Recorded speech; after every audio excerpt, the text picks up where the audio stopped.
The verification race for I Loved You, the top 1 jetpack level between NNG and ungafo, has come to a close. To set the stage, NNG is one of the best players of all time, having verified the rated top 1 diamonds for dashers. In addition, they've been a top 10 player ever since the start of platformer rank. His opponent ungafo, on the other hand, has never appeared in the top 10. In fact, to this day, he hasn't even cracked into the top 50. However, he does have a unique advantage. He's really good with the jetpack, having verified the previous jetpack top 1, Starlight Cyclone.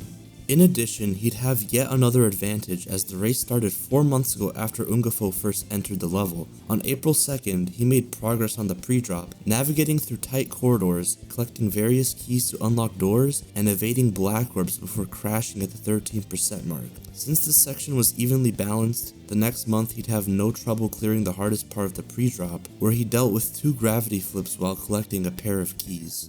Upon entering the next section, he was immediately greeted with a rough click pattern requiring several precise releases and holds. Luckily, he survived that before perishing to this black orb chain at 28% by moving too fast into an upcoming spike. After having the level in 3 runs and taking a break, he'd ask NNG to join him in a race mid-July. NNG would make some quick progress on the 20th as he'd pass the black orbs, collect this carousel of mandatory heart collectibles, fly through the vertical spike corridors, and clear this short stretch where after passing a couple of horizontal diagonals, he had to fly at a slanted angle before the next section, where he would promptly fly into a spike at 38%. 2 days later, NNG would return to the blue section, which features the hardest part of the level. He had to fly through 2 tall spikes literally touching each other, which is more commonly known as the aura spike gap, which I'm not making up by the way. Anyways, after collecting 3 hearts in the moving rows of deadly boxes and some more tight gameplay, he was off to the intermission.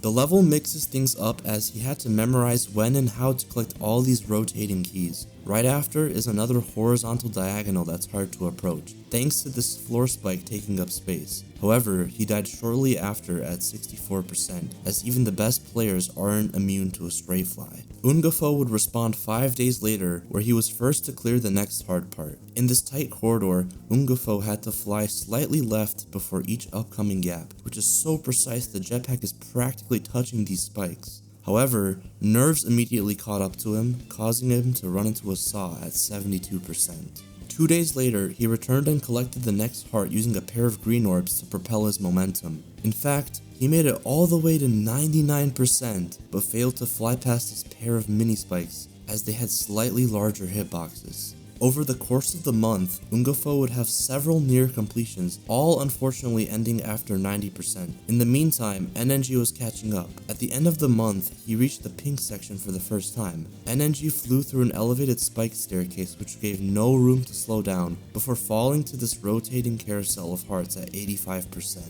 Then another month flew by, and on September 24th, NNG would successfully collect all 8 carousel hearts, and fly past another spike staircase which had a different rate of elevation.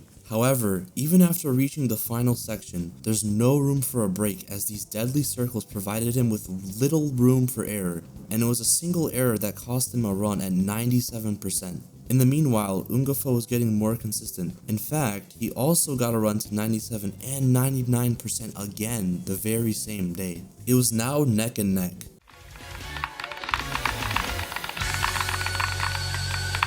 Yes! But ultimately, NNG would pull through the mini spike gap and verify the level the very next day. Coming up just inches short and dying at 99% twice would be a tough pill for anyone to swallow, and that very well could have been the end of Ungafo's journey.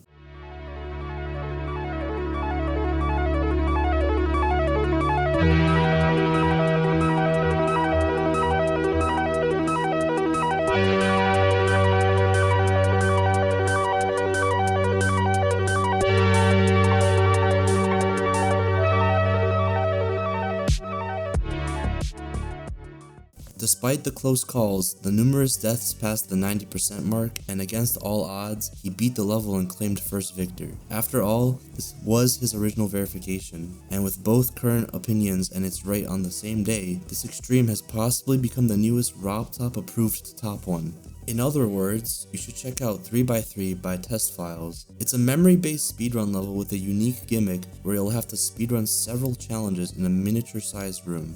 Has this ever happened to you? You're several hours into claustrophobia and reach the second checkpoint. For one reason or another, either through having a miserable time or your laptop charger breaking, you leave the level and have all your progress reset. RobTop, please add checkpoint saving.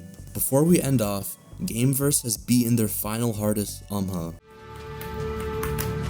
No!